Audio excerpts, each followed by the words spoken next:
Hello बच्चों। आज का जो चैप्टर है वो है चैप्टर नंबर 4, जिसमें हम मोशंस के बारे में पढ़ेंगे। अभी तक हम बहुत सारी चीजें पढ़ चुके हैं। ये 9th क्लास का चैप्टर नंबर 4 है साइंस का, जिसमें हम ऑब्जेक्ट जो गति करता है, जितनी भी चीजें वो सब क्या कर रही है, गति कर रही है। हम भी क्या कर रहे हैं, गति करते हैं। अर्थ जो हो रहा है वो भी मोशन में है, सन जो है वो भी है ना। जितने भी ग्रह उपग्रह सब क्या है, गति कर रहे हैं।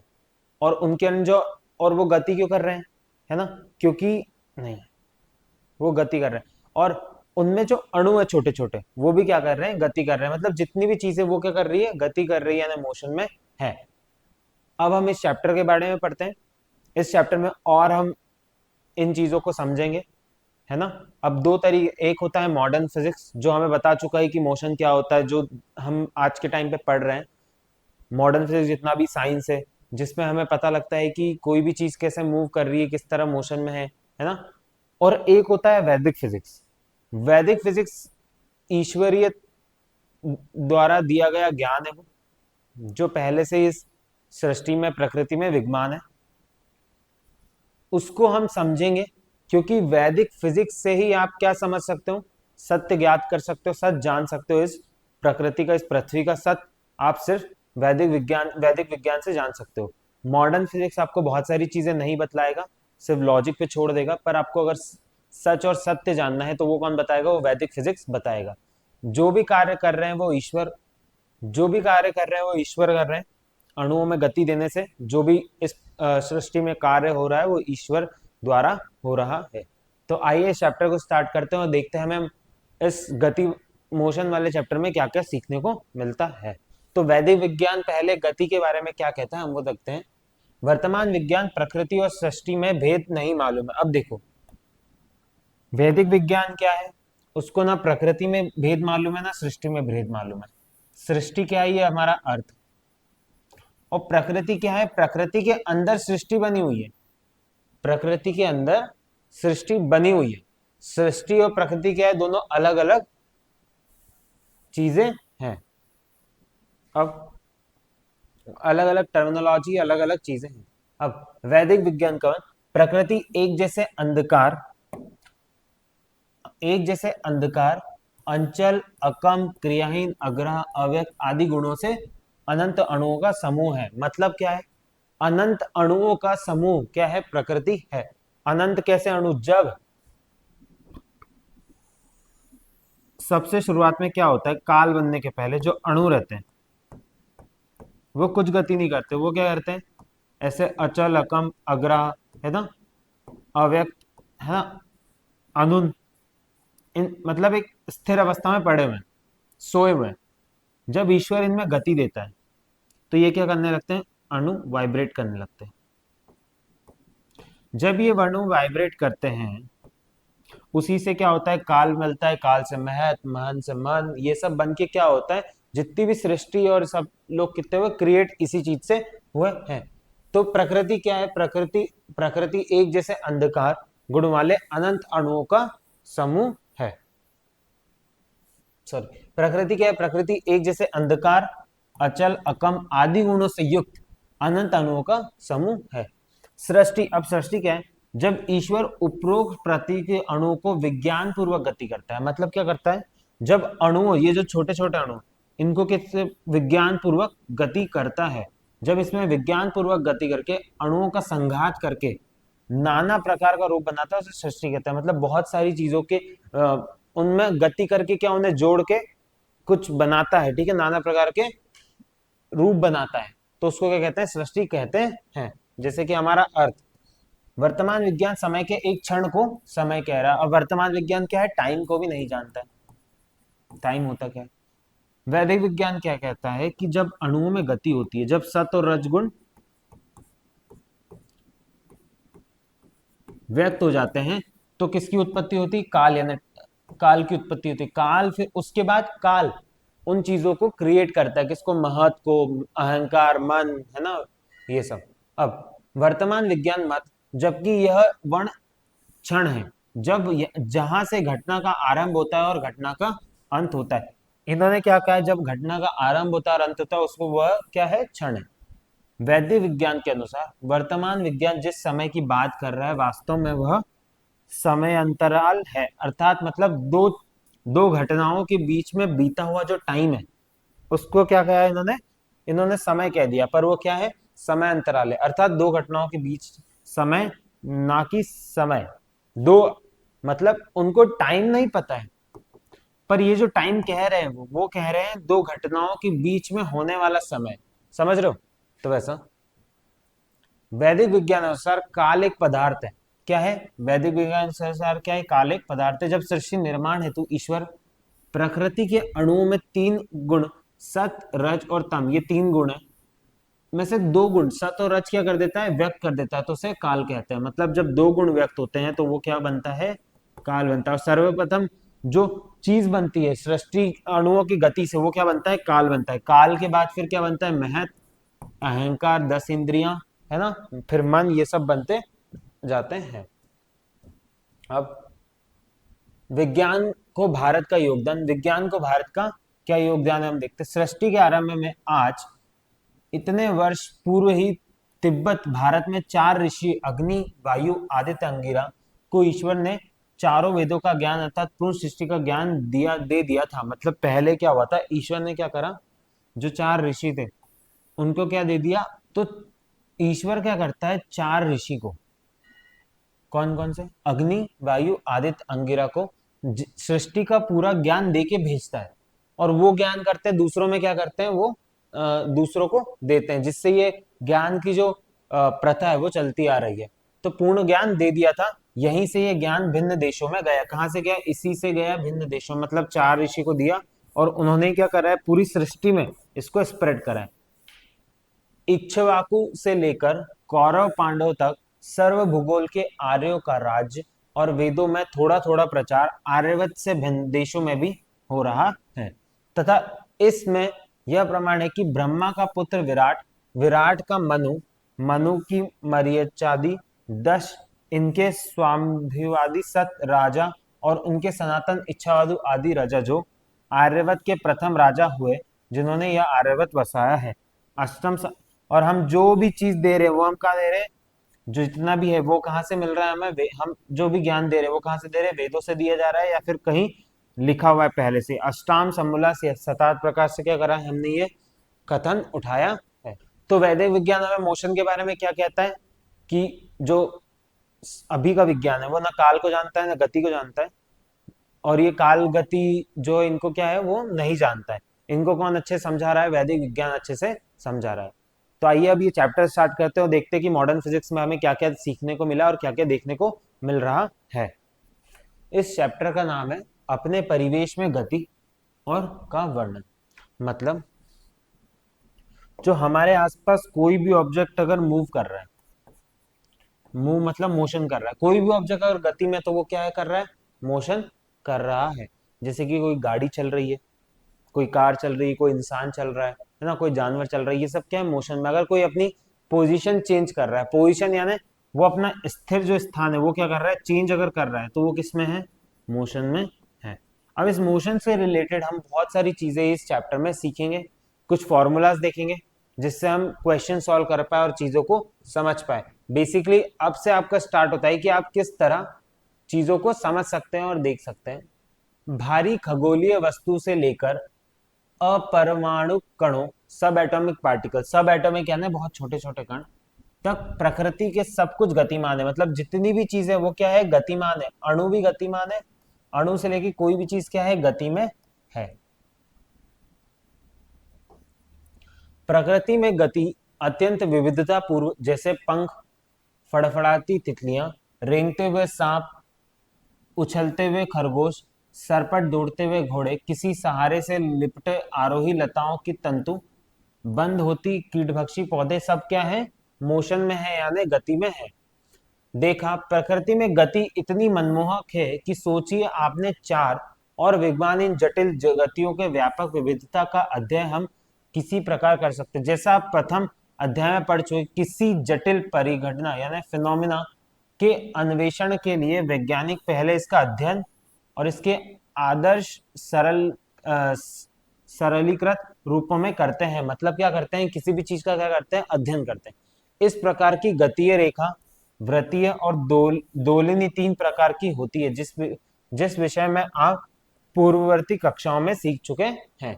मतलब लीनियर मोशन होता है जो सीधे चलता है, सर्कुलेटरी यानी गोल, ऑसिलेटरी यानी जो दोबारा रिपीट होता है ना। तो ये तीन मोशन हम पढ़ चुके हैं पिछली क्लास में, अब इनको हम आगे और समझेंगे। इस अध्याय में आप रेखीय गति, सरल रेखा में तथा एक समान वृत्ति गति में विषय में और अधिक जानेंगे। एक तो जानोगे लीनियर मोशन के बारे में और एक जानोगे uniform circular motion. Uniform circular motion यानी सेम स्पीड से मोशन करता हुआ, ये चीज हम आगे जाके देखेंगे। पूर्ववर्ती कक्षा में आपने दूरी, डिस्टेंस, समय और चाल, कुछ भौतिक राशियों के विषय में सीखा था। अब आप विस्थापन, मध्य वेग तथा माध्य त्वरण जैसी चीजों के बारे में सीखेंगे। पिछली बार हमने पढ़ा था डिस्टेंस के बारे में, टाइम के बारे में, है ना, और स्पीड के बारे में। अब हम पढ़ेंगे कुछ फिजिकल क्वांटिटी के बारे में, जैसे कि एक्सेलरेशन क्या होता है, वेलोसिटी क्या होता है, एवरेज वेलोसिटी क्या होता है ना। इन सब चीजों के बारे में हम अध्ययन करेंगे। हमें हमें अपने वाहन को आगे चलने वाले वाहन से कितनी दूरी पर रखना चाहिए, जिससे आगे चलने वाला वाहन चालक द्वारा अचानक ब्रेक लगाने पर हमारा, ये तो क्वेश्चन है ना, ये तो बकवास। ऐसी चीजें क्या पढ़ेंगे, हम पढ़ेंगे। अब सबसे पहले जो हमारा टॉपिक आया वो है सरल रेखा में गति, मतलब लीनियर मोशन। लीनियर मोशन कह दो या मोशन इन स्ट्रेट लाइन कह दो, नाम से ही समझ आ रहा है, मोशन इन स्ट्रेट लाइन। मतलब अगर कोई सीधी गति करता है एक लाइन में, तो उसको कहा जाता है मोशन इन लाइन या फिर लीनियर मोशन। हम पढ़ते, आप ये सीख चुके हैं कि जब कोई वस्तु सरल रेखा में गमन करती है, सरल मतलब सीधी रेखा में गमन करती है, तो इसकी गति सरल रेखीय गति कहलाती है। इसे सरल रेखा में गति भी कहा जा सकता है, मतलब मोशन इन स्ट्रेट लाइन कहा जा सकता है, या फिर इसे लीनियर मोशन भी कहा जाता है। यह सर्वाधिक सरल गति की प्रकार की गति होती है। क्या आपने अपने आसपास बच्चों के तैराकी प्रतियोगिता, ऊर्ध्वाधर नीचे गिरती हुई कोई गेंद, दूर तक राजमार्ग पर सरल रेखा के चलते हुए कार अथवा सीधी पटरियों पर चलती हुई रेलगाड़ी जैसी गतिशील वस्तुओं का अवलोकन किया है? जैसे कि ये कार अगर सीधे लाइन में मूव हो रही, तो वो, बच्चे अगर स्विमिंग कर रहे हैं तो वो भी क्या है, एक लीनियर मोशन है। अगर ऊपर से कोई गेंद नीचे गिर रही है तो वो भी क्या है, एक लीनियर मोशन का पार्ट है। या फिर कोई रेल अगर चल रही है तो हमने लीनियर मोशन के बारे में क्या पढ़ा, जो भी वस्तु सीधी लाइन में चलती है उसको क्या कहा जाता है, लीनियर मोशन कहा जाता है। नेक्स्ट टॉपिक है स्थिति का वर्णन करना, मतलब डिस्क्राइबिंग पोजीशन। मतलब हम पोजीशन के बारे में जानेंगे कि कोई भी ऑब्जेक्ट कहाँ पे रहता है तो क्या होता है उसके बीच में, या फिर हम किसी भी ऑब्जेक्ट को ऐसा बोलते हैं कि चलो ये चीज वहां रखी, तो हम उसको किसके रेफरेंस में बोल रहे हैं ना, वो चीजें हम देखेंगे। या फिर अब हम किसी वस्तु को स्थिति का वर्णन, जब हम किसी वस्तु की स्थिति का वर्णन किस प्रकार करते हैं, हम किसी चीज को किस प्रकार कहते हैं, जैसे कि ये पेन है मेरे हाथ में, तो मैं किस तरह कहूंगा, ये मेरे हाथ में एक पेन है। तो इसके लिए जैसा आपने पहले सीखा था, सबसे पहले हम संदर्भ बिंदु यानी रेफरेंस पॉइंट लेंगे। रेफरेंस पॉइंट वो पॉइंट होता है जहां से आप क्या करते हो, बाकी चीजों को कंपेयर करते हो। जैसे कि मान लो ये क्या है, शॉप, एक दो दोस्त है, एक है धीरज का घर और एक है राम का घर, है ना।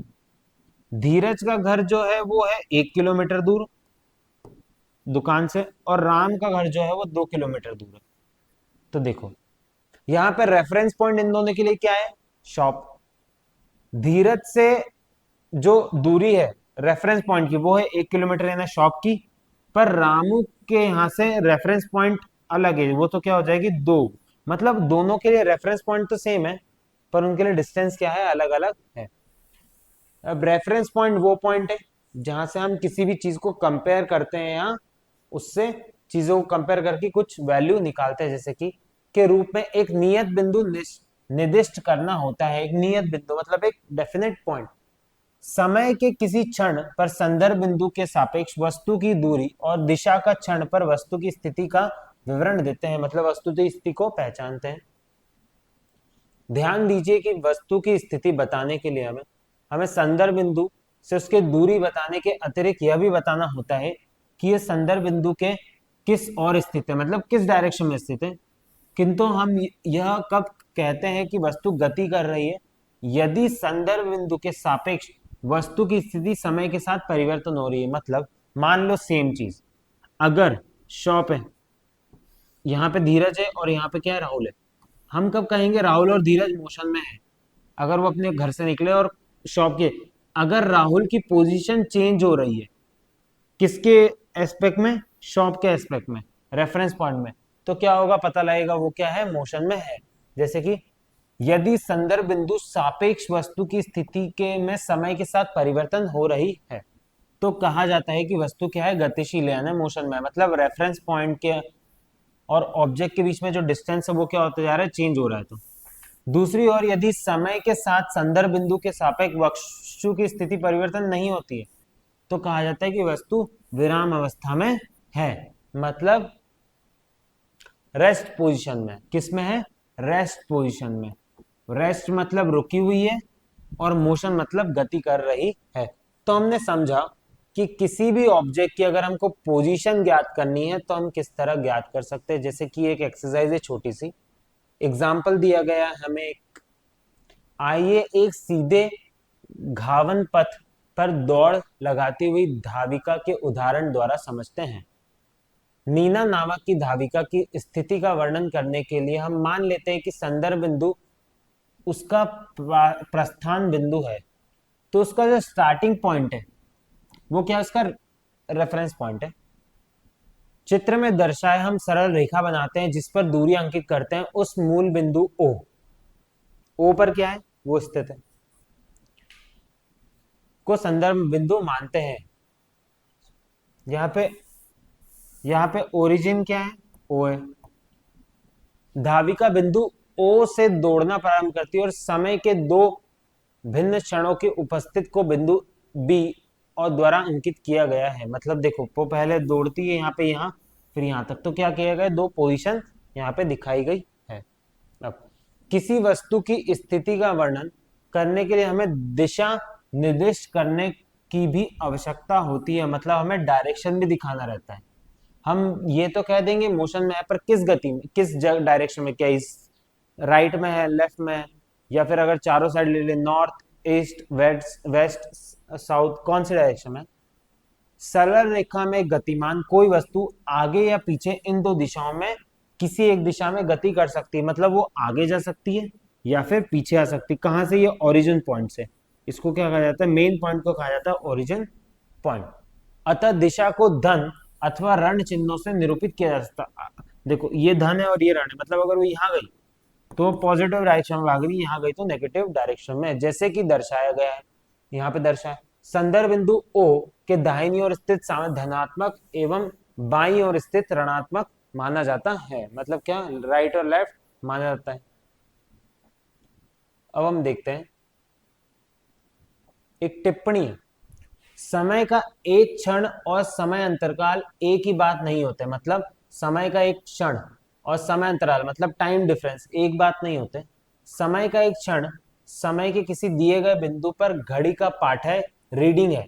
मतलब क्या है, वो एक क्षण जो है वो एक क्या, रीडिंग है। मान लो मैं 5 बजे शॉप पे था तो ये रीडिंग है, 4 बजे घर पे था, ये क्या है, रीडिंग है। पर समय अंतराल यानी टाइम डिफरेंस क्या होता है, समय के दो क्षणों के बीच में समय अवधि अर्थात घड़ी के दो पाठियों के बीच में अंतर। जैसे कि मुझे स्कूल से घर पहुंचने में लगे हैं 10 मिनट, तो ये 10 मिनट है, ये क्या है, टाइम अंतरकाल अंतरकाल है। पर जब मैं स्कूल से निकला तो बज रही थी 8:40 और घर पहुंचा तो बची 8:50। तो ये क्या हो जाएगा, स्पेसिफिक क्षण है यानी टाइम है। पर अगर मैं मानू टाइम डिफरेंस तो ये क्या है, वो 10 मिनट क्या है, इसका टाइम डिफरेंस है यानी समय अंतराल है। मतलब टाइम इंटरवल कह दो, टाइम डिफरेंस कह दो, है ना। अब देखो चलती दूरी और विस्थापन, मतलब आप डिस्टेंस और डिस्प्लेसमेंट के बारे में क्या समझते हैं? देखो, लगता दोनों सेम है पर दोनों होता नहीं, डिस्टेंस एंड डिस्प्लेसमेंट। अब डिस्टेंस से यानी क्या होता है, मान एग्जांपल लेते हैं, एक तो ये एग्जांपल है जो हम ले रहे हैं। मान लेते हैं कि कोई धावक समय t0 पर बिंदु G से दौड़ता आरंभ करता है। मतलब क्या करता है वो, t0 है ना, अभी टाइम क्या है, 0 मिनट है, और ये t4 सेकंड पर बिंदु बी पे पहुंचता है। मतलब 4 सेकंड बाद कहां पहुंचेगा, ये यहां पहुंचेगा 40 मीटर पे। फिर 10 सेकंड बाद कहां पहुंचेगा, 100 मीटर पे पहुंचेगा, और पुनः उसी तोड़ता है और t16 पर पी बिंदु पे पहुंचता है। मतलब सॉरी, 16 सेकंड में पी बिंदु पे लौट आता है। मतलब वापस क्या करता है, पहले वो यहां से ओ से जाता है बी तक, फिर बी से जाता है ए तक, फिर ए से आता है यहां तक। तो अब धावक की आरंभिक और अंत स्थिति के बीच में डिस्टेंस ट्रेवल, मतलब उसने कितनी डिस्टेंस ट्रेवल करी। अब डिस्टेंस और डिस्प्लेसमेंट में अंतर क्या आता है मैं बताता हूं। देखो, तो देखो, सबसे पहले वो क्या गया, यहां से लेके यहां तक गया, तो कितने मीटर चला, वो 100 मीटर चला, है ना। प्लस वो यहां से मुड़ा और कहां तक आया, यहां तक आया। मतलब अभी वो 40 मीटर और दूर है। मतलब 100 - 40 यानी यहां से यहाँ डिस्टेंस कितनी होगी, 60 मीटर। यानी उसकी टोटल डिस्टेंस है 160 मीटर। वो चल लिया, कितना चल लिया, 160 मीटर चल लिया। तो इसने डिस्टेंस कितनी ट्रेवल करी, 160 मीटर, जिससे कि, है ना। अब अगर मुझे डिस्प्लेसमेंट निकालनी, तो डिस्प्लेसमेंट क्या होता है, इसका डिफरेंस होता है। आप देखो, आइए अब हम धावकों के प्रस्थान एवं विराम स्थिति के बीच दूरी पर विचार, ओबी 40 मीटर है, उसके द्वारा चलित कुल दूरी से भिन्न है। अतः अब एक अन्य राशि विस्थापन परिभाषित करते हैं, मतलब डिस्प्लेसमेंट। जो डिस्प्लेसमेंट की उसने, वो कितनी है, सिर्फ 40 मीटर है। कितनी है, 40 मीटर। अब 40 मीटर क्यों है, देखो, उसे क्या कहते हैं, डिस्प्लेसमेंट कहते हैं।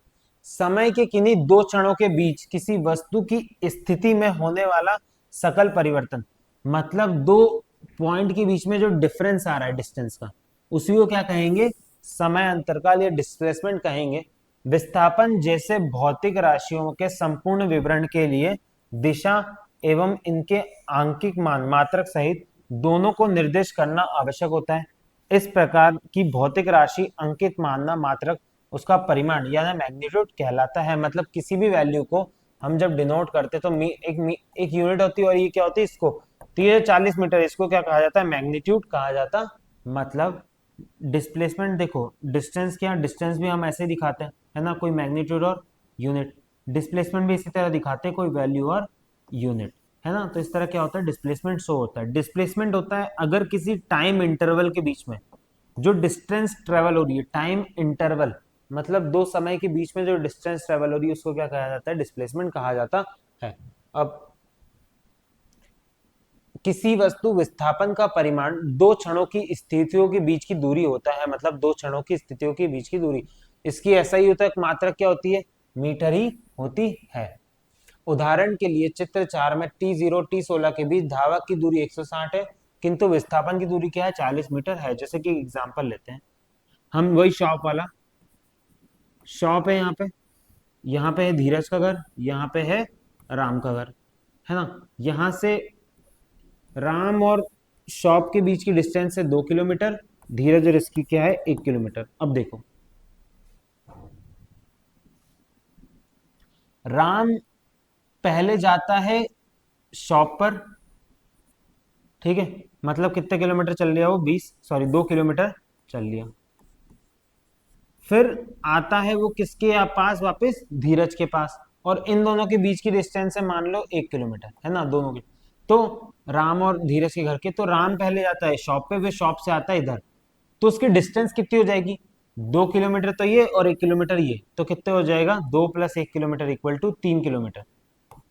तो उसने जो डिस्टेंस ट्रेवल करी वो कितनी है, 3 किलोमीटर। पर अगर मैं डिस्प्लेसमेंट नापूं, तो पहले तो वो इधर गया, है ना, मतलब 2 किलोमीटर चल लिया, फिर वो 1 किलोमीटर और इधर चल लिया, तो 1 किलोमीटर हट गया, है ना। तो कितने किलोमीटर डिस्टेंस हो इसकी, 1 किलोमीटर डिस्टेंस बची है ना। तो इसको क्या कहेंगे, डिस्प्लेसमेंट कहेंगे। तो ये क्या होता है, डिस्प्लेसमेंट होता है। मतलब दो टाइम इंटरवल के बीच में जो डिस्टेंस होती है उसको क्या कहा जाता है, डिस्प्लेसमेंट कहा जाता है। फिर टाइम इंटरवल के बीच में जो पोजीशंस होती हैं उनको क्या कहा जाता है, पोजीशन के बीच में डिफरेंस, उनको क्या कहा जाता है, डिस्प्लेसमेंट कहा जाता है। आगे और चीजें समझोगे। मान लो कोई व्यक्ति एक पॉइंट ए पर है ना, उसको बी तक जाना है और ये 5 किलोमीटर है। इंसान यहां से लेके यहां तक गया, फिर वापस अपने घर पे आ गया, तो उसके बीच में डिस्प्लेसमेंट कितना होगा, 0 मीटर। डिस्प्लेसमेंट कितना होगा, 0 मीटर। मतलब कोई टाइम डिफरेंस के बीच, टाइम के बीच में कोई पार्ट ऑफ डिस्प्लेसमेंट बचा ही नहीं, मतलब डिस्प्लेसमेंट कितना होगा, 0 होगा। मान लो एक ए है पॉइंट और एक क्या है, बी है। जो इंसान है यहाँ डिस्टेंस है 5 किलोमीटर, ये यहां तक गया फिर यहां से वापस आ गया, तो इनके बीच में जो, हाँ इनके बीच में जो चेंज इन पोजीशन है वो क्या है, 0 है ना। मतलब वो इंसान यहां से गया और यहां से वापस आ गया, तो चेंज इन पोजीशन कितना हो जाएगा, 0 हो जाएगा। मतलब दो पोजीशन के बीच में उसका चेंज ऑफ पोजीशन क्या है, 0 है। मतलब वो 0 किलोमीटर क्या हो जाएगा, उसके 0 किलोमीटर क्या हो जाएगा उसके लिए, डिस्प्लेसमेंट हो जाएगा। मतलब अगर एक डेफिनेट इंटरवल ऑफ टाइम में अगर कोई डिस्प्लेसमेंट होता है, नहीं यार, मतलब जो डिफरेंस आ रहा है किसी की भी पोजीशन में, नेट पोजीशन में डिफरेंस आ रहा है, ठीक है, उसको क्या कहा जाता है, डिस्प्लेसमेंट कहा जाता है ना। मान लो कोई एक व्यक्ति यहां से यहां तक गया, कितना गया, 5 5 किलोमीटर, है ना। फिर वो और आगे 4 किलोमीटर और चला गया, तो कितने हो गए, 9 किलोमीटर टोटल हो गए। पर अगर वो यहां से सिर्फ यहां तक आया तो उसके लिए 5 4, मतलब वो उसकी डिस्प्लेसमेंट क्या हुई, सिर्फ 5 किलोमीटर, क्योंकि नेट क्या बचा है, इतना बचा है ना। अगर वो यहां से वापस अपनी एग्जैक्ट पोजीशन पे वापस आ गया तो उसके लिए डिस्प्लेसमेंट कितनी हो जाएगी, 0 हो जाएगी, क्योंकि जो डिफरेंस है दोनों पोजीशन के बीच में वो क्या है, 0 है। तो इसी को क्या कहते हैं, डिस्प्लेसमेंट कहा जाता है। अब एक क्रियाकलाप करते हैं। दर्शाए गए अनुसार गेंद के बिंदु O से ऊर्ध्वाधर ऊपर की ओर फेंका गया है, मतलब ऊपर की ओर ये फेंकी गई गेंद है। ऊपर की ओर चलती हुई बी तक जाती है और वहां से वापस 0 पर, ओ पर लौट आती है। इस गेंद की गति को सरल रेखा में गतिमान माना जा सकता है। मतलब क्या है, लीनियर मोशन में। हम पहले भी पढ़ चुके, लीनियर मोशन क्या होता है, मतलब मोशन इन स्ट्रेट लाइन, मतलब एक सीधे पाथ में मुड़ना। तो अब इसका विश्लेषण करना है। यह कभी भी शून्य नहीं होता। दिए गए विश्लेषण पर विस्थापन नीचे गए कथनों को सत्य कथन पर चयन कीजिए। अब देखो, अगर मैं मानूं, अगर अपन बॉल यहां पर है और अगर वो यहां से आगे कहां पर है, अभी यहां पर है, तो अगर ये यहां से लेके यहां तक कितना है, 5 मीटर हो, मान लो जितना भी डिस्टेंस है, ठीक है, मान लो ये डिस्टेंस क्या है, एच है, और बी से लेके यहां तक की डिस्टेंस जो है वो डी है ना। बॉल जहां तक है बी से लेके, तो टोटल डिस्टेंस कितनी हो जाएगी, डिस्टेंस अगर मैं बोलूं तो हो जाएगी एच प्लस डी। मतलब इतने डिस्टेंस उसने ट्रेवल कर लिए। पर अगर मैं डिस्प्लेसमेंट बोलूं, बॉल की डिस्प्लेसमेंट बोलूं, तो वो हो जाएगी, डिस्प्लेसमेंट हो जाएगी एच माइनस डी। तो क्या मिलेगा मुझे, डिस्प्लेसमेंट मिलेगा। तो समझ में आया डिस्प्लेसमेंट और डिस्टेंस के बीच में अंतर क्या होता है। तो इस तरह क्या कर सकते हैं हम, चीजों को, वैल्यू को कैलकुलेट कर सकते हैं। आगे देखते हैं। किसी वस्तु की गति अर्थात इसकी स्थिति में परिवर्तन का वर्णन वस्तु द्वारा चलित कुल दूरी और इसके विस्थापन के पदों में किया जा सकता है, किंतु विस्थापन या डिस्प्लेसमेंट के बीच में और गति के बीच में। किंतु आप यह किस प्रकार बताएं कोई वस्तु कितनी तेज अथवा कितनी धीमी चल रही है। अब हमें ये कैसे पता लगता है कि कोई सी वस्तु तेज है या कोई वस्तु धीमी है। तो हम इसका चैप्टर इस बारे में पढ़ेंगे हम एवरेज वेलोसिटी में। एवरेज स्पीड और एवरेज वेलोसिटी, एवरेज स्पीड और एवरेज वेलोसिटी। हम स्पीड के बारे में पहले पढ़ चुके हैं। स्पीड इक्वल टू होता है डिस्टेंस अपॉन टाइम। मतलब आपने कितना डिस्टेंस ट्रेवल करा एक यूनिट, मतलब एक स्पेसिफिक इंटरवल ऑफ टाइम में, है ना। तो उसको क्या कहते हैं, speed. Speed equal to distance upon time कहते हैं, यानी चाल का फॉर्मूला होता है। अब एवरेज स्पीड जो होती है ना, वो नॉर्मल स्पीड से डिफरेंट फॉर्मूला होता है। एवरेज स्पीड यानी होता है अपन बहुत सारी चीजों के बीच में अगर अपन एवरेज निकालते हैं, है ना, तो नहीं नहीं नहीं नहीं, ठीक है, हाँ। तो अब एवरेज स्पीड होती क्या है, अपनी पूर्व कक्षा में आपने माध्य चाल के विषय में समझ चुके हैं। चाल हमें बताती किसी वस्तु की गति कितनी अधिक है या स्लो है। क्या बताती है हमें, कि वह उसकी गति जो है वो कितना है, स्लो है तेज है, मतलब वो कितने तेज मोशन कर रही है, कितने स्लो कर रही है। किसी वस्तु की मध्य चाल उस वस्तु द्वारा चलित कुल दूरी और यह दूरी तय करने व्यतीत समय अंतकाल से विभाजित करने से प्राप्त होता है। मतलब एवरेज स्पीड होता है कुल चलित दूरी, जितनी डिस्टेंस उसने ट्रेवल करी, अपॉन समय अंतरकाल यानी टाइम इंटरवल। मतलब वो जितनी डिस्टेंस ट्रेवल करेगा और जितना उसको वो टाइम इंटरवल लगेगा, क्या वो डिस्टेंस ट्रेवल करने में, उसको क्या कहा गया है, मध्य चाल कहा गया है। अब मध्य चाल की कोई दिशा नहीं होती, मतलब उसकी कोई दिशा नहीं होती, मतलब वो मध्य चाल चल रही, कोई दिशा नहीं है उसकी, केवल आंकिक मान होता है, मतलब एक मान होता है, क्योंकि इसका परिकलन चलित दूरी लेकर किया जाता है, जिसका स्वयं कोई दिशा नहीं होती, मात्र आंकिक मान होता है। मतलब क्या होती है, सिर्फ न्यूमेरिकल वैल्यू होती है। यदि सरल रेखा में गतिमान कोई वस्तु सामान्य समय अंतराल में समान दूरी चलती है, तो इसकी गति एक समान सरल रेखाई गति कही जाती है। मतलब सेम टाइम पे सेम डिस्टेंस अगर वो ट्रेवल करती है, तो मतलब अगर वो सेम इंटरवल ऑफ टाइम में सेम डिस्टेंस ट्रेवल कर रही है, तो उसको क्या कहा जाता है, यूनिफॉर्म मोशन कहा जाता है, या फिर यूनिफॉर्म स्पीड कह सकते हो, या फिर यूनिफॉर्म मोशन। मतलब सेम इंटरवल ऑफ टाइम में सेम डिस्टेंस, मान लो यहां से यहाँ 1 किलोमीटर जाने में 5 मिनट, फिर वापस 1 किलोमीटर जाने में 5 मिनट, तो डिस्टेंस क्या लग रहा है, सेम लग रहा है, same distance same time interval लग रहा है, तो वो क्या हो रहा है, उसको क्या कहा जाता है, यूनिफॉर्म स्पीड या फिर यूनिफॉर्म मोशन कहा जाता है। इस प्रकार की गति में वस्तु एक अचर चाल से होती है, मतलब एक डेफिनेट इंटरवल से होती, हो सकता है वो 4 किलोमीटर हो, 40 किलोमीटर हो, पर इसी स्पीड से पूरे टाइम चलेगी। दूसरी ओर यह वस्तु समान समय अंतरकाल से असमान दूरियां चलती हैं। मतलब यदि वस्तु समान समय अंतरकाल में असमान दूरियां चलती है, मतलब टाइम इंटरवल सेम है पर डिस्टेंस क्या है, डिफरेंट डिफरेंट है। मतलब कोई 1 घंटे में 30 किलोमीटर चल लिया, तो कोई 5 किलोमीटर चल लिया, वही वही गाड़ी, और फिर चल ली 50 किलोमीटर, कोई भी रीजन हो सकता है ना। तो क्या होगा, उसे असामान्य सरल रेखा कहा जाता है, यानी नॉन यूनिफॉर्म मोशन, यानी नॉन यूनिफॉर्म स्पीड कहा जाता है। इस प्रकार की गति में वस्तु की चाल या तो बढ़ती है या घटती है, या कभी बढ़ती है कभी घटती है। यदि क्रमागत समय अंतरकाल में चलती दूरी से मान में वृद्धि हो रही है, तो वस्तु की चाल भी बढ़ रही है। मतलब एक डेफिनेट इंटरवल ऑफ टाइम में ट्रैवलिंग डिस्टेंस बढ़ रही है, तो उसकी स्पीड बढ़ रही है। जैसे कि हम जब कार चलाते हैं, तो हम कार के नॉन यूनिफॉर्म मोशन में चलाते हैं, हो सकता है कहीं गड्ढे वड्ढे आ गए तो हमने उसकी स्पीड थोड़ी स्लो कर दी, फिर अगर हमें हाईवे मिल गया तो हमने उसकी स्पीड वापस तेज कर दी, फिर थोड़ा खुरदुरा रास्ता मिल गया तो उसकी स्पीड अलग अलग कर दी। तो ये क्या है, अलग अलग स्पीड में हम उसको चला रहे हैं, यहाँ पे गति अलग अलग है, हर जगह अलग अलग टाइम लगेगा, है ना, और डिस्टेंस भी क्या होगी, अलग अलग होगी। उसको क्या कहा जाता है, नॉन यूनिफॉर्म मोशन का या फिर नॉन यूनिफॉर्म स्पीड कहा जाता है।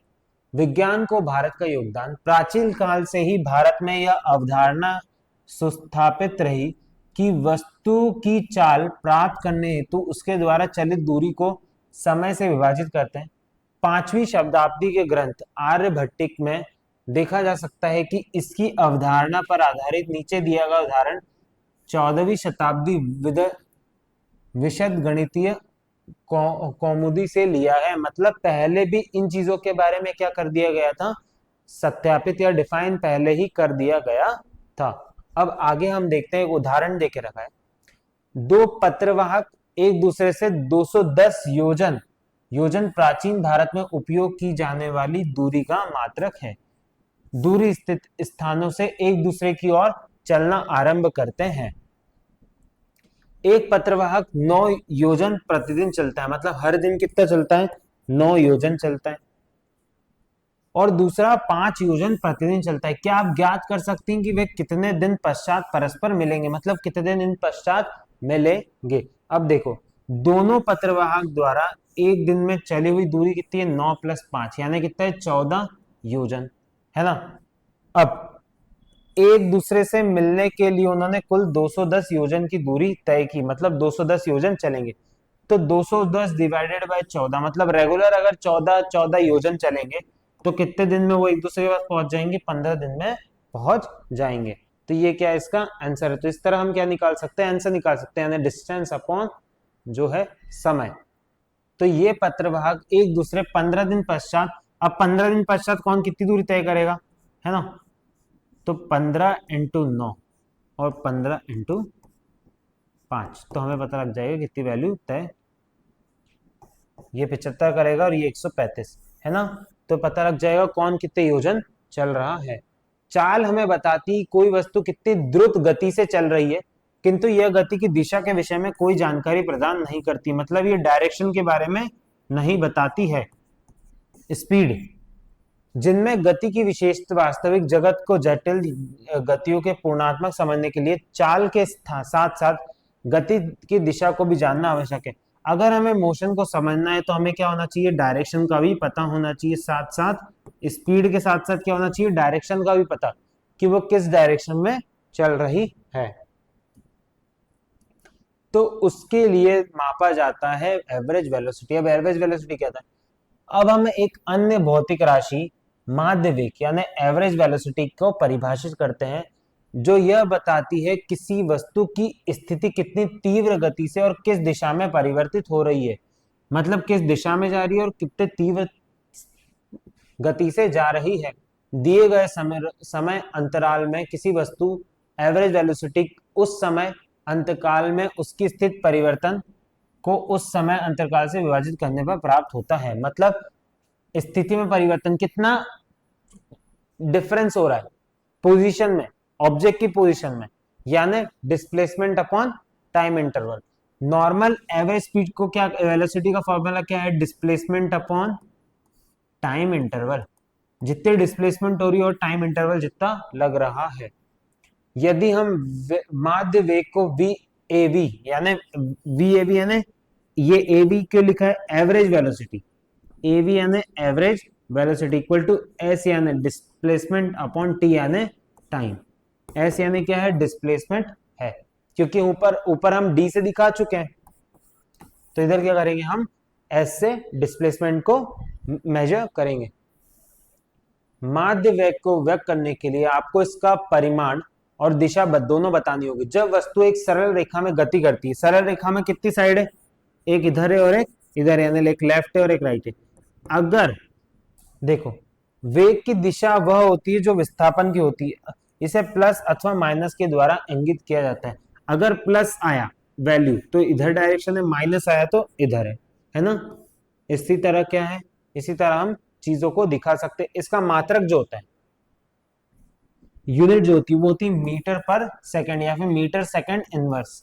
क्या होती है, मीटर पर सेकंड या मीटर सेकंड इनवर्स। उसको किलोमीटर पर आवर या किलोमीटर पर आवर इनवर्स में भी ले सकते हैं। यूनिट्स के बारे में हम पिछली क्लासेस में बहुत पढ़ चुके हैं, तो हम इस समय नहीं पढ़ेंगे। सरल रेखीय गति में यदि वस्तु एक ही दिशा में गति करती है हो तो किसी दिए एक समय अंतराल के मध्य चाल एवं माध्य वेग के परिमाण बराबर होते हैं। मतलब एक स्ट्रेट लाइन में कर रही है तो एवरेज वेलोसिटी और एवरेज स्पीड क्या होती है, सेम होती है। अब किसी भौतिक राशि में परिवर्तन कितनी तीव्र गति से हो रहा है, यह बताने के लिए हम परिवर्तन दर की संकल्पना का उपयोग करते हैं। मतलब हम परिवर्तन के दर का यानी रेट ऑफ चेंज,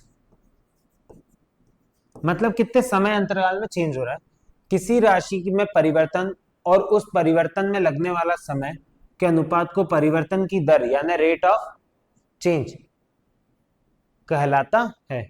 माध्य वेग के परिकलन हेतु हम स्थिति में परिवर्तन और इस परिवर्तन में वेग के अनुपात ज्ञात करते हैं। इस प्रकार हम कह सकते हैं कि माध्य वेग वस्तु स्थिति में परिवर्तन के समय सापेक्ष दर है, rate of change of motion है।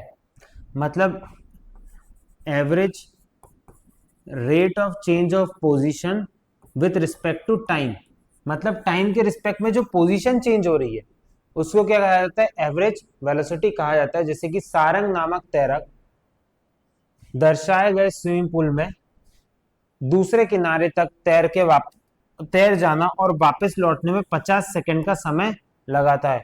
50 समय सेकंड के अंतकाल में उसके माध्य चाल एवं माध्य वेग ज्ञात कीजिए। अब देखो, माध्य चाल, माध्य कुल दूरी कितनी करी, 50 मीटर, 50 सेकंड में तो 1 मीटर पर सेकंड, पर उसने विस्थापन डिस्प्लेसमेंट क्या, वो जाके वापस आ गया तो उसकी डिस्प्लेसमेंट कितनी हो गई, 0 मीटर हो गई। तो इसका आंसर क्या हो जाएगा, 0 हो जाएगा। समझ गए? तो इस तरह डिस्प्लेसमेंट और डिस्टेंस यानी एवरेज वेलोसिटी या कुछ भी चीजें अपन सॉल्व करते हैं या निकालते हैं बहुत बड़े समय अंतराल में, मतलब ज्यादा टाइम के डिफरेंस, मतलब जब हम ज्यादा समय अंतराल में नापेंगे तो जो एवरेज वेलोसिटी होगी ना वो वेलोसिटी से डिफरेंट होगी। जो वेलोसिटी हम नापते हैं वो हम इंस्टेंट एक समय पे नापते हैं, एक पर्टिकुलर टाइम पे। एवरेज वेलोसिटी हम अलग डिस्प्लेसमेंट की तरह से नापते हैं, पर वेलोसिटी हम एक एक पर्टिकुलर इंटरवल ऑफ टाइम पर भी नापते हैं। तो इस चैप्टर में मेनली हम वेलोसिटी का यूज करेंगे जो कि हम एक पर्टिकुलर इंटरवल ऑफ टाइम पे नाप रहे हैं। किसी वस्तु का वेग मतलब वेलोसिटी को नियत रहता है या समय के साथ परिवर्तन होता है। हम किसी वस्तु के वेग में होने वाले परिवर्तन को, देखो वेलोसिटी है ना वो क्या होती रहती है, किसी भी वस्तु की मैक्सिमम चेंज होती रहती है क्योंकि सारे क्या है, नॉन यूनिफॉर्म मोशन में है। नॉन यूनिफॉर्म मोशन यानी उनकी स्पीड ऊपर नीचे हो रही है ना, तो उनकी वेलोसिटी भी क्या हो रही है, चेंज हो रही है। अगर समय के साथ वेलोसिटी चेंज हो रही है तो हम उसको कैसे मेजर करेंगे, देखिए कि हम किसी वस्तु के वेग में होने वाले परिवर्तन को किस प्रकार व्यक्त कर सकते हैं। मतलब किसी भी चेंज हुई वेलोसिटी को हम कैसे नाप सकते हैं, मतलब किसी भी अंतरकाल में अगर वेलोसिटी चेंज हो रही है तो हम उसे किस तरह नाप सकते हैं। अब एक और चीज देखते हैं जिसे साधारण रूप में हमें क्षण विशेष पर वेग कहा है, वह कितनी तकनीकी भाषा में तात्क्षणिक वेग इंस्टेंटेनियस वेलोसिटी कहलाता है। मतलब जो हमने वेलोसिटी इंस्टेंट टाइम का है ना, मतलब एक पर्टिकुलर टाइम पे जो वेलोसिटी उसको क्या कहा जाता है, इंस्टेंटेनियस वेलोसिटी कहा जाता है। जैसे जैसे कि क्षण के निकट के समय अंतराल को उत्तरोत्तर कम किया जाता है माध्य वेग में होने वाले परिवर्तन कम होता जाता है। मतलब एवरेज वेलोसिटी का जो डिफरेंस है वो क्या हो जाता है, कम हो जाता है। जब समय अंतराल का मान अल्पते यानी इन्फिनिटेसिमली स्मॉल हो जाता है तो वेग का माध्य मान एक नियत मान ग्रहण करने की ओर प्रवृत्त होता है, मतलब एक डेफिनेट वैल्यू हम प्राप्त करते हैं। अब ये सब चीजों के बारे में हम आगे क्लास में क्या करेंगे और चर्चा करेंगे। नेक्स्ट टॉपिक है माध्य त्वरण यानी एवरेज एक्सेलरेशन। अब एवरेज एक्सेलरेशन क्या होता है, अब हम देखते हैं इससे हमें क्या समझ में आता है। माध्य त्वरण से आप किसी वाहन में बैठे हो और यह अवस्था में गति करने लगे तो आप धक्के का अनुभव करते हैं। मतलब अगर वो रुका हुआ हो, ठीक है, रेस्ट पोजीशन में हो और अचानक से गति करने लगे तो आपको क्या लगता है, धक्का लगता है। वैसे ही जब आप किसी चलती हुई बस में होते हैं और अगर वो रुक जाती है अचानक से तो क्या लगता है आपको, धक्के का अनुभव होता है।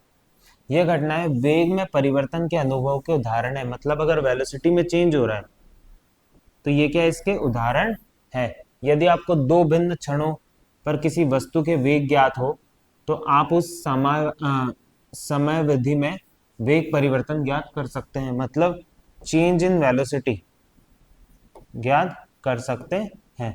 आइए अब हम एक अन्य भौतिक राशि माध्य त्वरण के विषय में ज्ञान प्राप्त करें। किसी दिए गए समय अंतकाल में, मतलब किसी एक डेफिनेट इंटरवल ऑफ टाइम में किसी गतिमान वस्तु का माध्य त्वरण इसके वेग में होने वाले परिवर्तन के समय अंतरकाल में विभाजित करने पर प्राप्त होने वाला भागफल है। मर्ता मतलब एवरेज एक्सेलरेशन क्या होता है, change in velocity, change in velocity upon time interval. अब मान लो चेंज इन वेलोसिटी यानी अंतिम वेग और प्रारंभिक वेग। अंतिम मतलब जब वो रुका उससे पहले उसकी वेलोसिटी और चलने से पहले उसकी वेलोसिटी क्या थी। जैसे कि अगर मान ले v जो है वो है फाइनल वेलोसिटी और u जो है वो इनिशियल वेलोसिटी, तो ये और t2 माइनस t1, तो ये क्या हो जाएगा, एवरेज एक्सेलरेशन का फॉर्मूला हो जाएगा, जिससे हम एवरेज एक्सेलरेशन फाइंड कर लेंगे। इसकी यूनिट क्या होती है, इसकी यूनिट होती है मीटर पर सेकेंड स्क्वायर। अब मीटर पर सेकेंड के स्क्वायर कैसे निकालते हैं ये अब आगे वाली क्लास में और सीखेंगे, पर मैं एक बार बता देता हूँ। मान लो एक्सेलरेशन इक्वल टू क्या होता है, वेलोसिटी अपॉन टाइम। हमें पता है वेलोसिटी की यूनिट क्या होती है, मीटर पर सेकेंड, और टाइम की क्या यूनिट होती है, कैसे मेजर करते हैं, सेकेंड में, तो metre upon second into second, तो ये हो जाएगा मीटर पर सेकेंड का स्क्वायर। तो इस तरह क्या निकाला जाता है, किसी भी चीज की यूनिट निकाली जाती है। ये सब चीजें आप आगे जाके और क्लास में डिटेल्स में पढ़ेंगे। अब मध्य त्वरण का ये एमएस यूनिट है। सरल रेखीय में गति, यदि किसी दिए गए समय अंतरकाल में वेग का परिमाण बढ़ रहा है, मतलब वेलोसिटी बढ़ रही है, तो माध्य त्वरण के वेग की दिशा में होती है। दूसरी ओर का परिमाण घट रहा है, तो माध्य त्वरण की दिशा वेग की दिशा के विपरीत होती है। मतलब अगर मैग्नीट्यूड ऑफ वेलोसिटी इंक्रीज हो रहा है, तो एक्सेलरेशन क्या होगा, वेग की डायरेक्शन में होगा। अगर वेग उसका घट रहा है, यानी वेलोसिटी क्या हो रही है, डिक्रीज हो रही है, तो क्या होगा, त्वरण अपोजिट डायरेक्शन में जाएगा। मतलब एक्सेलरेशन डिपेंड करता है किस पे, वेलोसिटी की डायरेक्शन पे, और वेलोसिटी कैसे बढ़ रही है या घट रही है। किसी वस्तु में माध्य त्वरण इसके वेग के परिमाण में परिवर्तन या इसकी दिशा में परिवर्तन या दोनों में परिवर्तन के कारण हो सकता है। मतलब किसके कारण, दिशा में परिवर्तन या फिर परिमाण में परिवर्तन, यानी वेलोसिटी के चेंज में। आगे अनुभव में ऐसे उदाहरण की चर्चा करेंगे जिसमें वस्तु की चाल अचर रहती है और त्वरण केवल गति की दिशा में परिवर्तन के कारण होता है। मतलब हाँ, टाइम चेंज होता है और स्पीड क्या रहती है, कांस्टेंट रहती है। स्पीड कांस्टेंट है और टाइम क्या हो रहा है, चेंज हो रहा है। जैसे कि अगर हम एक क्वेश्चन ले, किसी लंबे सीधे राजमार्ग पर कोई 36 किलोमीटर पर आवर, मतलब ये क्या स्पीड है, वेलोसिटी के द्वारा, है ना, के वेग से चल रही है, वेलोसिटी कितनी है, इतनी है। वाहन चालक एक्सेलरेटर के पैडल 10 सेकंड की समय अवधि के लिए दबाता है, 10 सेकंड के लिए दबाता है, जिससे बस की अवधि बढ़कर इतने हो जाती है। कुछ समय के लिए बस नियत चलती है, तभी चालक आगे की सड़क पर अवरोध देखता है और 5 सेकंड की रुक जाती है। तो आप बताना, जिसमें समयावधि का मापदंड क्या, जिसमें त्वरित के पैडल को दबा रखा गया था और जिसमें ब्रेक लगाया गया, तो हमें क्या करना है, एवरेज एक्सेलरेशन फाइंड करना है। तो कैसे फाइंड करेंगे, जब चालक पैडल दबाता है, सबसे पहले 36 किलोमीटर को किसमें करेंगे, मीटर पर सेकंड में। तो किस 36 किलोमीटर को मीटर पर सेकंड में करना है, तो क्या करते हैं, 1000 इंटू 60 इंटू 60, तो कितना हो जाएगा, 10 मीटर पर सेकंड। वेलोसिटी कितनी, इतनी है, और टाइम ये और ये देके रखा है। मुझे क्या फाइंड करना है, एक्सेलरेशन। तो मुझे पता है कि एक्सेलरेशन कैसे फाइंड होता है, इस तरह निकाला जाता है, 15 माइनस 10 अपॉन 10s, तो क्या आ जाएगा मेरे पास, एक्सेलरेशन आ जाएगा। उसी तरह क्योंकि बस के वेग का परिमाण बढ़ रहा है, तो त्वरण वेग की दिशा में है। मतलब अगर वेलोसिटी इंक्रीज हो रही है ना, तो एक्सेलरेशन भी वेलोसिटी की डायरेक्शन में ही है। अगर जब बस चालक ब्रेक दबाता है, जैसे ही वो ब्रेक दबाता है, तो ब्रेक ब्रेक टाइम का टाइम क्या है, 5 सेकंड तक दबाया उसने, और माइनस 15 मीटर पर सेकंड क्या है उसकी, देखो स्टार्टिंग वेलोसिटी, जब ब्रेक दबा देगा पूरा तो क्या हो जाएगा, हो जाएगी अंतिम वेलोसिटी 0.7 सेकेंड, स्टार्टिंग वेलोसिटी 15, तो क्या आ जाएगा, माइनस का 3 मीटर स्क्वायर। पर जैसे ही वेलोसिटी घटाता है, तो एक्सेलरेशन क्या होता है, अपोजिट डायरेक्शन में आता है। ऐसे क्वेश्चन आपको आगे भी सॉल्व करने को मिलेंगे और आपको इससे और चीजें समझ में आएगी जब हम आगे और क्वेश्चन देखेंगे और सॉल्व करेंगे। गति को आलेखीय निरूपण, मतलब वेलोसिटी को रिप्रेजेंट करना किस फॉर्म में, ग्राफिकल फॉर्म में, ग्राफिकल रिप्रेजेंटेशन ऑफ वेलोसिटी। गति को दर्शाने का उपयोग विधि उसका आलेखीय निरूपण है। यह चित्रात्मक रूप में निरूपित करता है कि समय के साथ क्या हो रहा है, स्थिति, वेग और त्वरण किस प्रकार परिवर्तित हो रहा है। मतलब जैसे ही आप टाइम के साथ क्या चेंज हो रहा है, पोजीशन चेंज हो रही है, वेलोसिटी चेंज हो रही है, एक्सेलरेशन, ये तीनों चीज चेंज हो रही है। तो कैसे होती है, इसको हम कैसे एक और तरीके से देख सकते हैं, ग्राफिकल रिप्रेजेंटेशन से। अब हम इस चीज को देखेंगे। इस प्रकार के आलेख दो वस्तुओं की गति की तुलना करने के होते हैं। जब भी आप ग्राफ बनाए तो क्या करते हैं, दो चीजों की क्या करते हैं, कंपेयर करते हैं दो चीजों को, जैसे कि वेलोसिटी टाइम को, एक्सेलरेशन अपॉन टाइम को, है ना, इन चीजों को क्या करते हैं, कंपेयर करते हैं कि गति समान है या असमान है। जैसे कि आपने गणित में पढ़ा है कि आलेख विभिन्न रूपों में प्राप्त होता है और प्रत्येक रूप में अलग अलग प्रकार के आंकड़ों से निरूपित उपयुक्त होता है। जैसे कि अगर ग्राफ को रिप्रेजेंट करना है, मान लो ये ग्राफ रिप्रेजेंट करना है, तो कैसे रिप्रेजेंट करेंगे। यहाँ पे देखे रखा है समय, देखे रखा है, हमें क्या देखे रखी है, स्थिति देखे रखी है। अब हमें देखना है, मतलब 0 सेकंड में 0 मीटर में था, जैसे 1 सेकंड हुआ तो 20 मीटर तक मान लो कोई इंसान है वो भाग गया, फिर 2 सेकंड में 40 मीटर तक, 3 सेकंड में 60 मीटर तक। ये तो ऑफकोर्स वैसा है, पर मतलब मान लो कोई व्हीकल है वो ऐसे चला गया, तो उसको रिप्रेजेंट कैसे करते हैं हम, स्थिति, यानी स्थिति को किधर रिप्रेजेंट करेंगे, वाई एक्सेस पे। ये दो एक्सेस होती है, ये एक्सेस होती है एक्स, ये एक्सेस होती है वाई। वाई एक्सेस पे किसको रिप्रेजेंट कर रहा है, स्थिति को, और टाइम को इसमें। अब 0 का था तो पॉइंट हम यहाँ लगाएंगे, फिर एक पॉइंट यहाँ लगाएंगे जो हमारा मेजर होगा। मान लो हमें थर्ड पॉइंट लगाना हो, क्या है third point, 3 second 60 metre, 4 second 80 metre, 4 second और 80 मीटर, तो 4 सेकंड ये रहा, 80 मीटर ये रहा, तो पॉइंट कहाँ आएगा, यहाँ आएगा, फिर उसके बाद यहाँ आएगा, फिर उसके बाद इसी वे में जा रहा है। तो हम क्या कर सकते हैं, इस तरह ग्राफ को रिप्रेजेंट कर सकते हैं। और जब हम ग्राफ के जितने भी डॉट हैं उनको जोड़ते, डॉट कहाँ है, ये मतलब ये पॉइंट से सारे, तो सेंटर से लेते क्या है, हम एक स्ट्रेट लाइन लेते हैं। मतलब समय के साथ जो वेलोसिटी है वो यूनिफॉर्मली चेंज हो रही है, यूनिफॉर्मली यानी समांतर रूप में क्या हो रही है, लगभग चेंज हो रही है। ये एक स्ट्रेट लाइन आती है जिसमें यूनिफॉर्म मोशन कहा जाता है।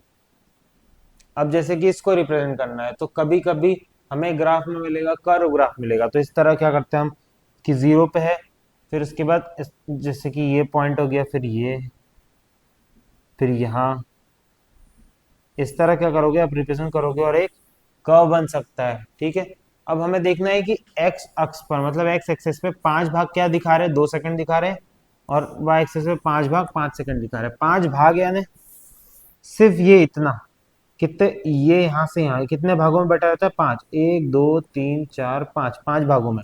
ठीक है, तो मान लो अगर यहाँ पे 5 मीटर लिया है तो फर्स्ट क्या होगा, 1 मीटर होगा, सेकंड 2, थर्ड फोर्थ। ठीक है, तो इस तरह क्या करते हैं, चीजों को रिप्रेजेंट करते हैं, या ग्राफ को हम इस तरह शो कर सकते हैं, जिससे हमें इजीली पता लग जाता है कि हम वेलोसिटी, टाइम या किसको कैसे रिप्रेजेंट करें। मेन ग्राफ होते हैं वेलोसिटी अपॉन टाइम का, जिससे हम उनको अच्छे से रिप्रेजेंट कर सकते हैं। नेक्स्ट ग्राफ है स्थिति और समय का ग्राफ, यानी पोजीशन और टाइम का ग्राफ। स्थिति, पोजीशन, टाइम के ग्राफ किसी वस्तु की गति अर्थात समय के साथ उसकी स्थिति में होने वाले परिवर्तन को निरूपित करता है। मतलब उसकी स्थिति कैसे चेंज हो रही है समय के साथ साथ। तो हम ये देख चुके हैं, है ना, जिस तरह क्या करते हैं किसी भी ग्राफ को रिप्रेजेंट करते हैं। जैसे कि नियत वेग, नियत वेग यानी इसमें पता लगता है इधर क्या है, कांस्टेंट वेलोसिटी, मतलब वेलोसिटी चेंज नहीं हो रही है, सीधी चल रही है। पर यहाँ पे क्या हो रहा है, वेलोसिटी पहले थोड़ी धीरे धीरे, फिर तेज हो रही है, फिर तेज हो रही है, इस तरह क्या हो रही है, वेलोसिटी इंक्रीज हो रही है ना, परिवर्तित हो रहा वेग, मतलब वेलोसिटी क्या हो रही है, चेंज हो रही है। तो हम इन दो मैप से रिप्रेजेंट कर सकते हैं या फिर ग्राफ से। स्थिति समय के ग्राफ में कौन कौन सी भौतिक राशियां प्राप्त हो जा सकती हैं। किसी वस्तु के स्थिति समय ग्राफ से आपके समय प्रत्येक क्षण पर उस वस्तु की स्थिति को जान सकते हैं। इसका साथ ही क्या ग्राफ किसी अन्य भौतिक राशि की जानकारी भी देना प्रदान करता है। वास्तव में यह आप भी परिकल कर सकते हैं कि वस्तु की स्थिति में कितनी शीघ्रता में परिवर्तन हो रहा है, मतलब कितनी जल्दी क्या हो रहा है, चेंज हो रहा है अर्थात उसके वेग के परिमाप कितना है, ऐसा इस प्रकार कर सकते हैं। तो ग्राफ से कितनी सारी चीजें रिप्रेजेंट होती है, हम ये चीजें देख सकते हैं। हम ग्राफ से क्या कर सकते हैं, क्वेश्चंस भी सॉल्व करते हैं। जैसे कि किसी ने ग्राफ बना के दिया है ये, तो T1 टाइम क्या हो रहा है, 2 सेकंड है ना। यहाँ पे 40 मीटर में, यहाँ का टाइम है 4 सेकंड और 80। तो अगर मुझे निकालना तो मैं निकालूंगा 80 - 40, एक्सेलरेशन निकालना हो, और टाइम क्या है 4 - 2, तो 40/2 यानी 2 मीटर पर सेकंड का स्क्वायर, ये क्या आ गया, एक्सेलरेशन निकल गया। तो इस तरह क्या कर सकते हैं, ग्राफ से हम क्वेश्चन भी सॉल्व कर सकते हैं। कुछ क्वेश्चन देखे रखे वो आपको देखने हैं, जैसे कि ये देखे रखे हैं। चित्र में दर्शाए अनुसार अक्षों को समांतर रेखाओं में खींचकर ज्ञात कीजिए कि समान समय अंतराल में वस्तु बी का विस्थापन वस्तु ए की तुलना अधिक है। वस्तु बी के लिए ग्राफ रेखा प्रवण वस्तु ए की ग्राफ रेखा प्रवण से अधिक है। तो ये क्या करेंगे, हम ऐसे रिप्रेजेंट करते हैं, हम हर एक पॉइंट को देखेंगे कि जब यहाँ पे था तो क्या वेलोसिटी इसकी, सेम यहाँ पे था तो इसकी वेलोसिटी क्या है, ये है। यहाँ पे इसकी वेलोसिटी क्या है, ये है। इसकी वेलोसिटी यहाँ पे ये है। फिर यहाँ पे अगर रिप्रेजेंट करें तो इसकी वेलोसिटी यहाँ है, और डिस्टेंस यहाँ पे क्या है, डिस्टेंस यहाँ पर है। तो पता लगेगा कितनी वेलोसिटी क्या चेंज हो रहा है। तो क्वेश्चन किससे सॉल्व कर सकते हैं, हम इससे भी सॉल्व कर सकते हैं। वेग और समय का ग्राफ, यानी वेलोसिटी और समय। वेलोसिटी किसी गतिमान वस्तु का वेग समय ग्राफ समय के साथ इसके वेग में होने वाले परिवर्तन को निरूपित करता है। मतलब टाइम के साथ क्या चेंज हो रही है, वेलोसिटी चेंज हो रही है। जैसे कि 0 पे 0 मीटर पर सेकंड, 5 से 2.5, 10 सेकंड पे 5.0, 15 सेकंड पे 7.5। तो क्या हो रही है, वेलोसिटी टाइम के हिसाब से चेंज हो रही है। तो उसको भी क्या कर सकते हैं, हम ग्राफ के रूप में रिप्रेजेंट कर सकते हैं। जैसे कि ये यहाँ पे क्या किया गया है, अलग अलग तरीके से रिप्रेजेंट किया गया है। अगर वेलोसिटी घट रही है तो हम कैसे रिप्रेजेंट करते हैं, इस तरह डिक्लाइन मोड में रिप्रेजेंट करते हैं। मतलब यहाँ पे जैसे ही आ, ये हो गया क्या, 30 सेकंड बाद, 30 सेकंड बाद क्या हो जाएगी, वेलोसिटी इक्वल टू 0 हो जाएगी। तो इस तरह भी हम रिप्रेजेंट करते हैं। जब आपको डिक्लाइन वाला ग्राफ दिखे तो मतलब वो घटने वाला ग्राफ है।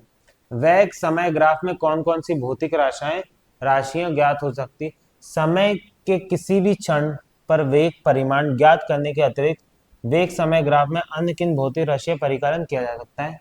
सरल रेखीय ग्राफ की प्रवणता। अनुभाग 42.2 हमने समझा कि सरल रेखीय स्थिति समय ग्राफ की प्रवण के वेग ज्ञात किया जा सकता है। सरल रेखीय वेग समय ग्राफ की प्रवणता से आपको कौन सी राशि प्राप्त होगी। मतलब जो स्लोप आपको दिख रहा है उससे आपको कौन कौन सी राशि ज्ञात होगी। जैसे कि समय कहाँ पर, इतने समय में कितनी वेलोसिटी चली गई है ना। इससे अपन अगर देखो, अपने पास क्या है, टाइम है, अपने पास क्या है, वेलोसिटी है, अपने पास टाइम वेलोसिटी है। तो अपन क्या निकाल सकते हैं, डिस्टेंस निकाल सकते हैं या फिर डिस्प्लेसमेंट निकाल सकते हैं। तो इस तरह क्या कर सकते हैं हम, चीजें और भी चीजें उससे निकाल सकते हैं या फाइंड कर सकते हैं। एक्सेलरेशन निकाल सकते हैं। ग्राफ रेखा एवं समय अक्ष के बीच परिबद्ध क्षेत्रफल, जो जो ये एरिया होता है, में दर्शाया गया ग्राफ वैसा ही चित्र में दर्शाया, केवल ग्राफ की रेखा के समय अक्ष के बीच कुछ भाग छायांकित कर दिया गया। क्या छायांकित पथ का क्षेत्रफल किसी भौतिक राशि का निरूपित करता है, मतलब कोई साइंटिफिक चीज दर्शाता है। ओए का वेग का परिमाण तथा ओसी समय अंतरकाल है। मतलब ओसी क्या है, यहाँ पे टाइम है, और ओए क्या है, यहाँ पे डिस्टेंस है। ओए इंटू ओसी वेग समय अंतरकाल, इससे क्या निकलता है, ओएबीसी का क्या निकल सकता है, क्षेत्रफल निकल सकता है। मतलब इसका अगर एरिया निकालना तो वो भी क्या हो, रिप्रेजेंट निकाल सकते हैं। 20 × 6 = 120 मीटर, मतलब इसका एरिया कितना है, 120 मीटर। तो इस तरह हम ये भी चीज कैलकुलेट कर सकते हैं। मान लो हमें ये निकालना हो तो हम ये भी क्या कर सकते हैं, रिप्रेजेंट कर सकते हैं। ये क्या बना, एक स्क्वायर बना, ये क्या बना, एक ट्राइंगल बना। तो हम इससे क्या कर सकते हैं, रिप्रेजेंट कर सकते हैं और चीजों की वैल्यू निकाल सकते हैं। सरल रेखा में नियत त्वरण से गति के लिए शुद्ध गति समीकरण। मतलब अब हम पढ़ेंगे equation of motion for straight line. अब क्या होता है, न्यूटन ने क्या तीन इक्वेशन दी है, ठीक है, इक्वेशन दी जिससे हम मोशन की इक्वेशन से और भी दूसरी वैल्यू फाइंड कर सकते हैं। तो क्या क्या इक्वेशन होती है हम देखते हैं। देखो, तीन इक्वेशन है। आइए अब हम नियत त्वरण की गति के विशिष्ट प्रकरण के विचार में, इसको काइनेमेटिक इक्वेशन भी कहते हैं, और इस प्रकार गति के विश्लेषण हेतु समीकरण डिराइव करने के प्रयास करते हैं। चूंकि त्वरण नियत है, इसीलिए किसी भी क्षण पर त्वरण का मान किसी भी समय अंतराल में त्वरण के मान के बराबर होगा। अब देखो, हमें पता है कि फॉर्मूले से फाइंड होता है, हमें पता है एक्सेलरेशन का फॉर्मूला क्या होता है, v minus you upon T भी हम लिख सकते हैं, क्योंकि सेकंड टाइम ऑफ इंटरवल क्या लिया है, मान लो 0 लिया। तो जैसे ही यहां से निकालूंगा तो मुझे क्या मिलेगा, v is equal to u plus a t, v is equal to u plus a t. v क्या है, फाइनल वेलोसिटी, u क्या है, इनिशियल वेलोसिटी, a क्या है, एक्सेलरेशन, t क्या है, टाइम है। तो पहली इक्वेशन क्या हो गई, ये हो गई। जैसे कि अगर मुझे इसका क्षेत्रफल निकालना है तो वो भी क्या कर सकता हूं, मैं निकाल सकता हूं। तो एरिया का क्षेत्रफल भी निकल जाता है। मान लो अगर second equation of motion find करनी है तो हम कैसे फाइंड करते हैं, हमें पता है इसको कहा जाता है फर्स्ट इक्वेशन ऑफ मोशन, ठीक है। यदि हमने आरंभिक u त्वरण a मान ज्ञात किया है ना, ये सब चीज, समीकरण 4.4 में वेग समय चित्रण दर्शाया गया है। देखो ये दर्शाया गया है हमें 4.19 में, क्या दर्शाया गया है, यहाँ पे क्या एक ट्राइंगल लिया गया है ए सी बी, ठीक है। उसमें किंतु अब वस्तु के आरंभिक वेग शून्य नहीं है। अब क्या है, वेग जो है, वेलोसिटी जो है वो शून्य नहीं ली है इन्होंने, थोड़े ऊपर पॉइंट में ली है। वेलोसिटी कहाँ है, ऊपर में है।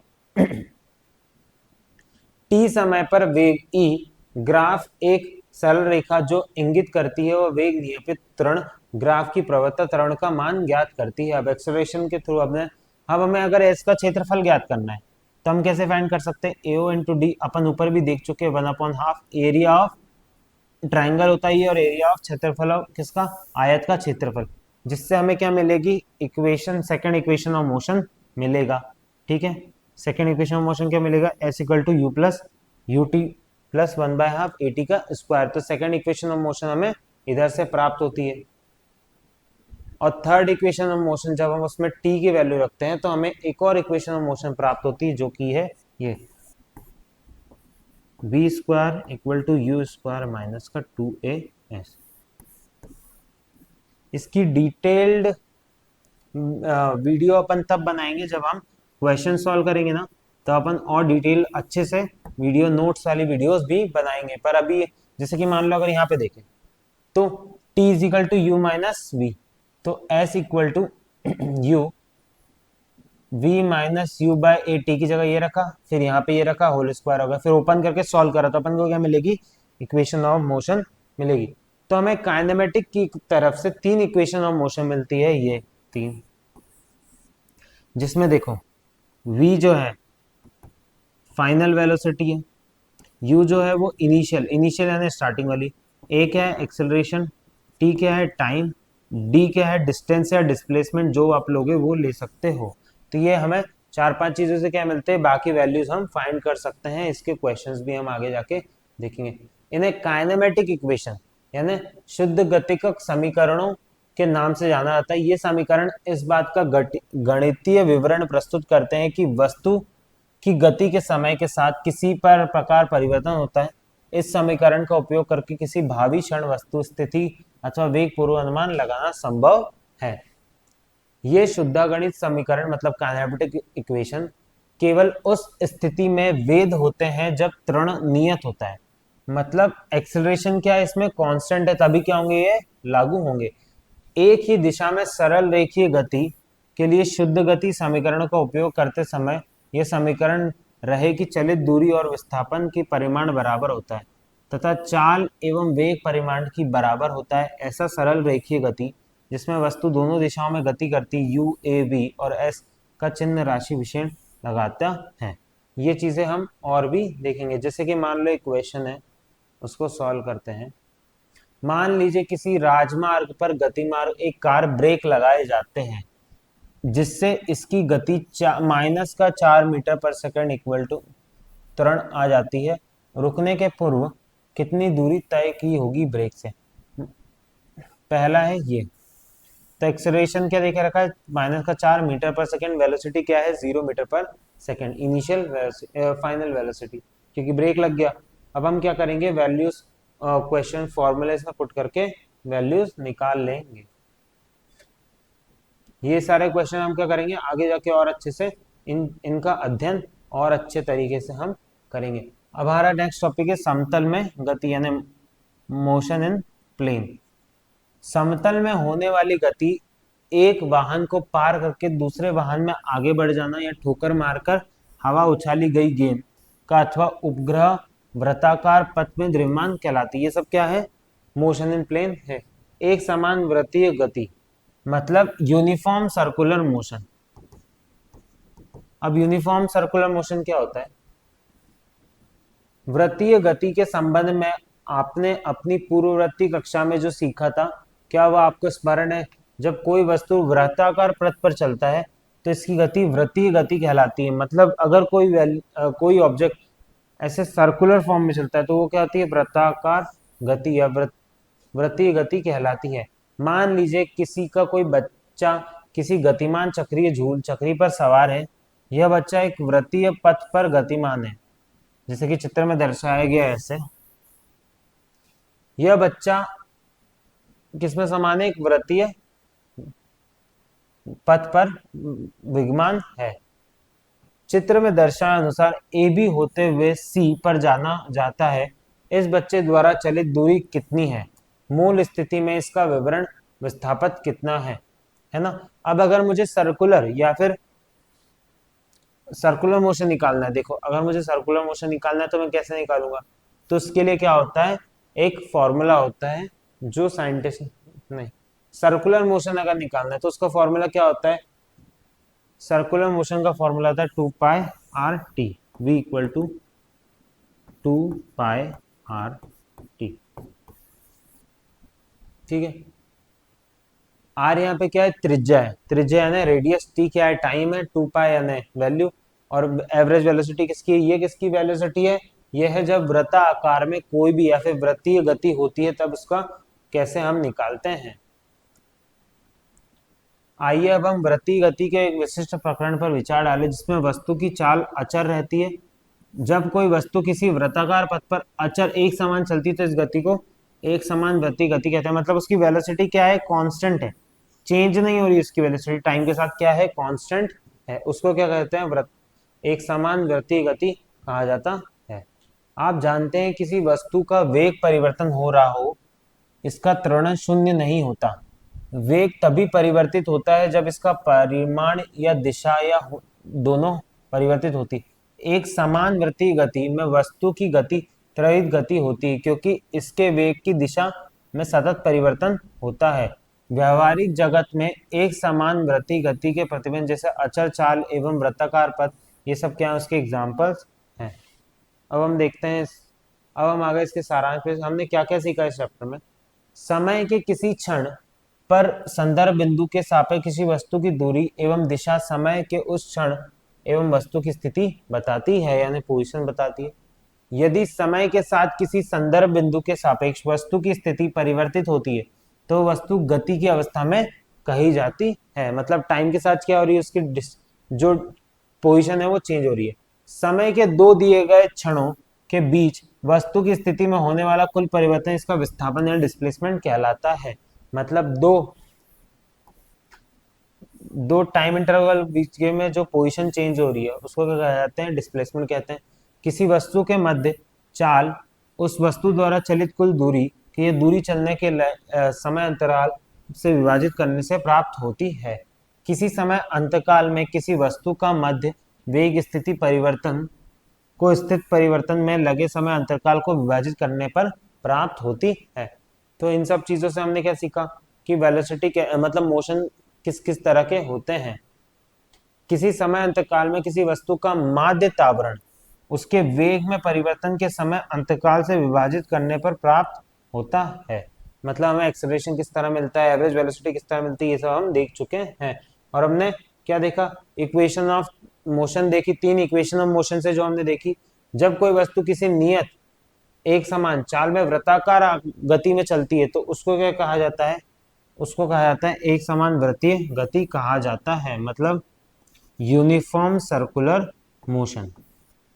तो इस चैप्टर में हमने क्या क्या देखा, हमने देखा कि कोई भी ऑब्जेक्ट कैसे मूव करता है, मोशन किसको कहते हैं, है ना, और इक्वेशंस ऑफ मोशंस देखी, एवरेज वेलोसिटी, एवरेज एक्सेलरेशन के बारे में समझा।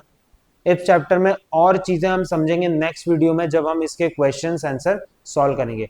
तो आज की वीडियो यहीं पे समाप्त होती है, मिलते हैं नेक्स्ट वीडियो में नेक्स्ट चैप्टर और इसके सॉल्यूशंस के साथ।